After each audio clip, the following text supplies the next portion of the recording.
your fucking pride. Monkey D. Goofy. D. Goofy. I'm gonna slobber this bad guy. Why would they do that, bro? Bro, because it's getting you ready. Yeah, no!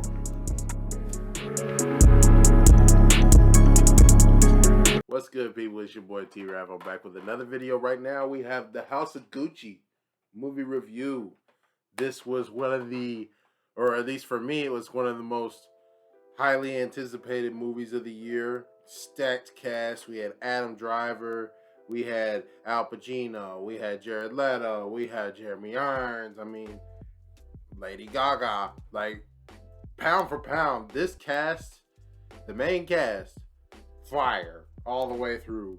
Respect to Lady Gaga too. Like, I heard that she was doing her thing in American Horror Story, and I'm still watching that on my own, kind of on the side. Yes, I never was a big fan of it back in the day, but you know, I'm coming around to it or whatever, and I haven't gotten her season yet, but I heard she could really act. But, you know, I didn't have huge expectations for her going into this movie. I'll definitely say she did her thing. She was not a slouch in any regard. And that is very interesting because the people that she was in the movie with, obviously, like, those are big boy actors, every single one of them. And, like, I've been saying that Adam Driver is probably the new school man that's gonna, you know, take us into the future when it comes to the best actors out there right now. You know, I think he's on a short list with a couple other people. But when it comes to younger, up-and-coming actors that we're going to have for a couple decades at least, he's definitely on that list, along with a few others, right? So I always enjoy his performances at this point, because I know there's going to be a certain level of standard that comes with it, right? And, like, you don't see him as his other roles at this point, which is wild to me, because, like, I literally just watched the movie he was in The Last Duel. And, yeah, he plays a person that's completely different compared to how he was in that, and obviously he's been in other movies, like really big time movies, Star Wars, all that, but you don't see him as those characters anymore. So that's how I know he's hitting a level of acting where it's like, okay, he's becoming a big boy actor now. But I have to say, we have to get the elephant out the room, and I'm sure you can kind of tell by my tone, but overall, this movie is kind of a disappointment, bro. Now, I'm not going to sit here and say that this is a bad movie, because it's not. This is a good movie. Like, it really is. But is it really worth going to the theaters? No, I can't say it is. Is it really worth what seemed like a 2.5 hour runtime? No, it really wasn't. So, and when you have this many big time and I can't stress to y'all enough how big time these actors were going, and they was going hard in the movie. Like, it's very strange to me, because I can't point out somebody who was like, oh, that was just bad acting or whatever like that. Like, I don't know if it's you, Ridley Scott. Like, I'm trying to look for someone to blame here, okay? I'm looking for someone to blame. The movie looks good. And, you know, the trailers, it all looks so good. And it is directed well in terms of cinematography. Characters are fire. The dynamics are fire. But I just don't know if this man has a pacing issue. But I'm not going to lie to you. It was wearing on me after a while. It was wearing on me. Because I shouldn't have to ever check my phone in movies like that. You know what I'm saying? This was low-key besides Dune, this was the other movie where I was like, okay, movie of the year candidate. The M.O.T.Y candidate. This is going to be the other one that's going to battle it out with Dune. You know, even No Time to Die. You know, as great as that was, there's no way it could really be the number 2 in the M.O.T.Y race, right? And as of right now, we stand firm. We stand firm with the M.O.T.Y candidates. You know what I'm saying? If you don't know what M.O.T.Y means, M.O.T.Y is the movie of the year candidates, okay? But anyways, all right, so let me hop into the characters right quick because like I said, the characters are fire. Like the acting is top notch. So when I say it's like not worth the movie theater experience, no, it's not worth going and spending your hard-earned shillings that you broke your back for and was working for the man for. Okay, it's not worth that. This is a, you know, at home, put it on your big ass, you know, flat screen, all that. Make sure it's dark outside. You know, simulate the movie experience as best you can, but it's not a necessity to actually go to the theaters for this movie. Yeah, so let's hop into the characters. Lady Gaga, respect it. I have to respect it. Like I said, I didn't think he was that good of an actor. You're proving me wrong. You're proving me hella wrong. And it's very, very strange because she's playing a character in Patricia Reggiano, who is a girl coming from like not a poor family, but obviously not anything near the status of the Gucci family. So even though they have their own business that's relatively successful in most people's eyes, the family that is Gucci is just like, oh my God, swine peasants. Like, they can't understand how Maurizio is like falling for this girl. And to be honest, he was not. He was not falling for this girl, but she saw her shot and she shot it, because you could tell she's one of those girls that's looking for her ticket. And I think she did a good job at portraying that. You know what I'm saying? She literally came to the original party where she met Maurizio with another nigga. And then halfway through the party, you never see this nigga again, because she went over to the bar, and as soon as she heard this nigga's name, she was like, oh shit. I mean, she may as well took her panties off right there and threw them at him. You know what I'm saying? So she was pushing relatively hard, but he wasn't picking up on it, or he just really wasn't that interested at first, right? So, you know, he kind of leaves her high and dry at the party. She goes out of her way to go figure out where this nigga's studying, and then manufactures meetings for them to run into each other and things like that. And then when she finally, like, basically insists upon him for him to ask her out, that's when, you know, things started getting rolling from there. And you can see as soon as she first meets the father, Jeremy Irons. Oh, bro. This nigga here, man. You want to talk about big boy acting, son? Jeremy Irons, son. If you don't know who that is, go and watch The Borgias, okay? That's all you have to do. That's a TV show. But regardless, he's the voice of Scar in Lion King, okay? This dude is a ridiculous actor. And when he first had a meal with his son, and then, you know, Lady Gaga, well, she was telling him, well, what she could not tell him was basically her lack of interest, her lack of drive, and her lack of, well, really anything to bring to the table, especially when you're considering that she is, you know, being courted by the son of Gucci. He is the only son of Rodolfo Gucci. You know what I'm saying? The main person running the company, the head of the family or whatever. And he has a brother, Al Pacino, who is Aldo, and Aldo is the person who seems to have been running the kind of day-to-day things like that, and Rodolfo's role is more been to just kind of keep the tradition of the family intact. So while Aldo is pushing more and more to try and commercialize their family business, Rodolfo's like, he's pushing back on that hard and heavy. But you can tell from jump that he's in extremely poor health. Man looks like he's knocking on death's door right now. You know what I'm saying? So he gets his son off to the side, and he's laying it out flat. You know, like, I'm sure she's a nice girl or whatever, but this bitch is a bimbo and she out for your money, my nigga. I'm sorry, but you don't need to marry her. If you try to, I'm disowning you. I'm done with you. And he calls him on his bluff. Shout out to that scene, because that was a dope scene. Because he was like, you're so scared. You're cooped up here. You're just scared. And I'm not going to let you keep me prisoner. Like, these ghosts are yours. They're not mine. Like, that was like, see, that stuff right there, that's top level acting. And even when they're at the meal, right? They're at the meal. He asked her, "So what are your interests, Patricia?" And she was like, "Well, I'm a very social person, and you know." And he was like, "Oh, okay. So what does your family do?" Uh, no, she mentioned, like, he was like, oh, "Okay, so what do you do?" "Oh, I work for my father's business." "Oh, okay. What's your family's business?" "Ground transportation." Oh, bro, you could just tell, like, it was extremely uncomfortable. That was one of the things I really appreciated about this movie.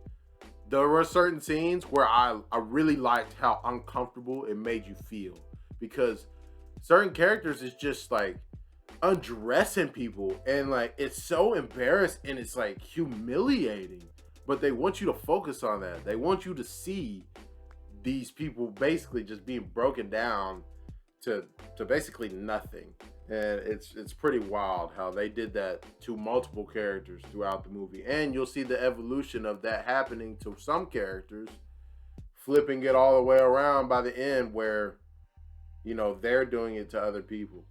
And so that was pretty cool how they did that there. But yeah, so he calls him on his bluff. He goes off to live kind of a normal life, a happy life, where he's actually, working with Patricia's family and their business and all that. But deep down, that she is hungry for power. Period. That's it. You can act like, oh, she was fine living a normal life. That's the proof right there, right? Like he was disowned, kind of, sorta. And, he went off and he's just working like a normal man, and everyone loves him, and all the workers love him, and their father likes him, all this other stuff. And you're so madly in love with him. But as soon as Aldo comes calling, talking about, hey, come over to my birthday party. Oh, yeah, we gotta go. And every time an invitation was extended, oh, she's the first person that wants to take it. Not considering what he wants to do. She wants to come around later talking about, oh, can we talk about these things? No, like, you making decisions now, he ends up making decisions later. But I'm skipping ahead.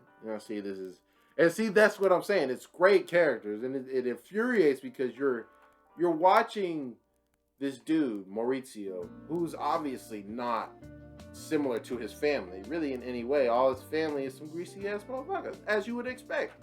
Because they're a rich, successful family. They've been born into this for God knows how long, like generations. So you expect that level of deception at all times. But Maurizio doesn't seem to be that type of guy, right? But clearly you could see that people are uneasy because, Rodolfo is dying and he only has one heir, and obviously that is Maurizio. So he's got to get him back into the fold, and he obviously sees that Patricia is definitely pushing for that as well, and they kind of form an alliance of sorts. So all the while throughout this movie, you just see Patricia pushing him into a point where it ends up destroying his entire family.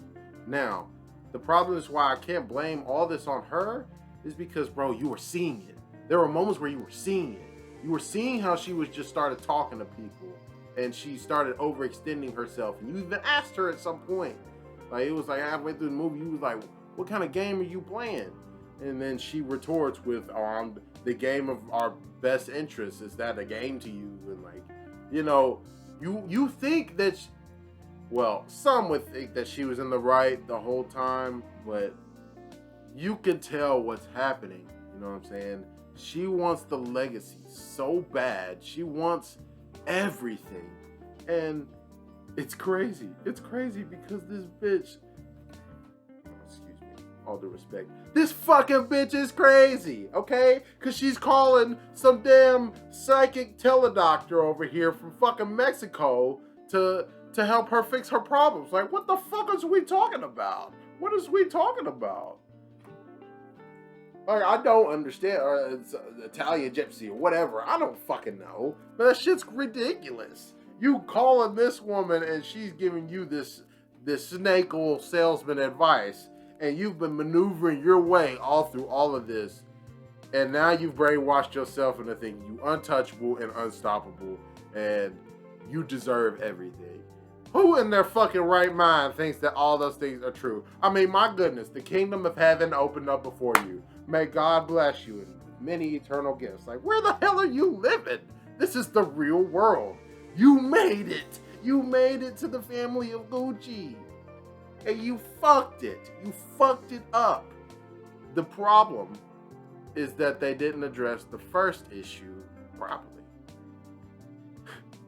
I don't know how the hell you forget to sign inheritance tax documents or whatever, but the fact that that one unsigned document by his father was going to be $14 billion in taxes, oh, I don't blame you for not fucking paying that shit, but go get the Saudi motherfuckers then. Tell them to buy in. Like, what the fuck? Like, that's fucking crazy. How the hell the taxes on your inheritance can be that much? I don't understand it. But the other people, the other person in the family is even worse. Is even worse because while Rodolfo was stuck in the past, right? Aldo is greasy as he gets, and he knows good and well that all these replicas and all this other shit's being sold around the world. He don't give a fuck, honestly, because he honestly just, he really doesn't care. He wants this shit. He wants to bring that shit to the malls. He wants to bring that shit forward, you know what I'm saying? And he's honestly been waiting on Rodolfo to pass and all that stuff. But where he fucks up is that he didn't do his taxes properly. So obviously, with Patrizia in the mix, and Maurizio has her in his ear, she convinces him to go through with basically ousting Paolo, his cousin, a fucking idiot. And shout out to Jared Leto, because he acted his ass off with that one. But he goes about the business of trying to oust his family. The rest of his family left after his father dies, and he's taking over 50%. And then his uncle Aldo and his cousin Paolo own the other 50%. So he's going about the business of trying to get them out of their shares, which he successfully does in a way, because he makes an alliance with Paolo, but basically just swindles him because he's a fucking idiot and he wants to go and do his own thing. But everyone tells him that he ain't shit and he ain't ever gonna be shit. And honestly, shout out to that scene where Jeremy Irons just like, oh my God, look at these designs you have. Have you shown these to anyone else? Well, please don't.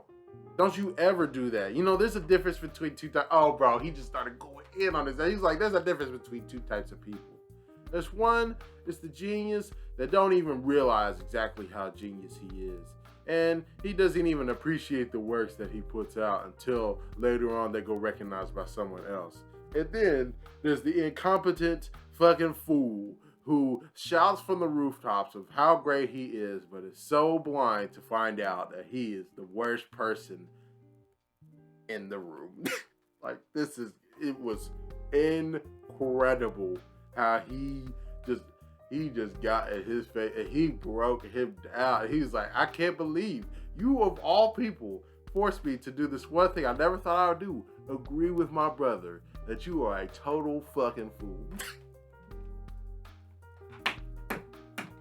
That scene was hilarious. Hella uncomfortable. And honestly, you feel kind of bad for Paolo, but he's a fucking idiot. He's an idiot. And as Aldo says later on, he's his idiot. But he ousts his family from the company, and then they bring in these Saudi motherfuckers, and who recommends the Saudi motherfuckers? The right-hand man of Rodolfo, who's just stuck around, slotted. You think that he's just probably the one solid dude out of everybody? No, he's not. Clearly, he's been out for his own interest this whole time. And that was the one thing that Patrizia got right. That was the one thing that she got right. That he was some fucking slimy ass nigga too. And honestly, I wonder if there was any kind of statements made about that. Because if he's still the owner or whatever, and I'm not sure who the owner is and all that stuff, but if he's still the owner, he can't be too happy about how they portrayed him. Or maybe he is, and maybe he just thinks that's some bullshit. You can say it is, but I would also say that people gonna think you just a fucking greasy ass motherfucker that tried to tear apart a family and all that. Because it really was sad by the end of it. Because Patrizia just, my God, like, have some respect for yourself. Like, you did all this manipulating, it failed, and clearly the love was lost. And she was just getting to a point where it was like, my goodness, someone get this woman some help. It was honestly, it was really, really sad. It was really, really sad because she got stuck into the cycle of thinking that the world owed her everything, and that when things were being taken away from her, let me try and hold on to it as tight as possible. And what are you gonna do in the process? Push everything away even faster. But yeah, his whole family just destroys itself in the wake of Rodolfo, which is wild that, you know, taxes and money and power, but money and power will do that to you. People being greedy, wanting more percents, not actually building a relationship with a woman that's gonna go on to be your wife is a little bit problematic. So it's not like Maurizio was just scot-free in this. Like, there was a lot of issues with this dude also. Like, you were being so reactive the whole time and letting people steer you along that by the time you started taking control of your life was over. And it really was sad because you could see that, yeah, it was like, it was pissing him off to no end that, like, what was happening. And no, he didn't end up selling the shares. But, you know, after he was basically completely on his own, he was going about his regular day. He went out, he had his coffee, you know what I'm saying? Read his newspaper, smoked his cigarette, was chilling, and he smiled. Because at the end of the day, I think Maurizio was getting back to who he really was. He didn't need all that extra stuff. And yeah, he was at the point where he was about to go back and take over his shit. I really do believe that. Because he had a plan. He had a plan to, yeah, I'm going to change the portrayal of Gucci by basically sinking all my chips into it. And yeah, we're going to lose even more money at first, but by the end of it, we're going to bounce back so hard, it'll make it seem like none of this shit was even a blip in the road. Jerry Jones went bankrupt twice and still struck it rich again. So there's always, when you got people that are visionaries, you got to give them a chance to actually fail, you know, because he had never really actually failed yet. So it's sad that he didn't get a chance to see if he could resurrect it himself, because obviously what's been happening in the background is Patrizia's been losing her fucking mind, and it gets so bad that she orders a hit on her husband and she gets this nigga killed. And she does get caught, and all her accomplices got caught and all that. And that would be a real interesting story to read up on all of them and see what kind of details they left out. Because I'm sure how she written the note, Paradiso, I'm sure that was some like Easter egg of like the actual investigation, maybe she wrote that, and that was one of the clues that actually brought them to discovering that it was her that did that. Although I don't feel like it would have been that difficult to find that out anyway, especially how that bitch was acting fucking crazy. But anyways, y'all, that's pretty much it on all of my thoughts on the movie. Like I said, the dynamics fire, characters fire, and I just don't think that from what our expectations were and for what kind of cast we have and the big time director that we got, right? I just don't feel like it lived up. And I'm not saying it's bad, but it's definitely not movie of the year quality like I expected. So this is a standard, clear cut 6.5 out of 10. I want to go 7, but I went and paid my hard earns. I had to pay $7 of parking on top of it. And you know, maybe I shouldn't tack that onto the movie. But what I'm also leaving out is that, you know, I was checking my phone a lot and to see how far we were in the movie. And that's never a good thing when you're doing stuff like that. I just feel like there was a lot of stuff that could have been chopped out. We could have got to the progression of the demise of the family quicker. So, but anyway, that's gonna do it for me. Let me know what you thought about the movie, and I will catch you guys on the next video and or movie or trailer review, whatever it is. I'm gonna be there for it, but I'll see y'all on the next one. Like and subscribe to the channel. Your boy T-Rav, I'm out.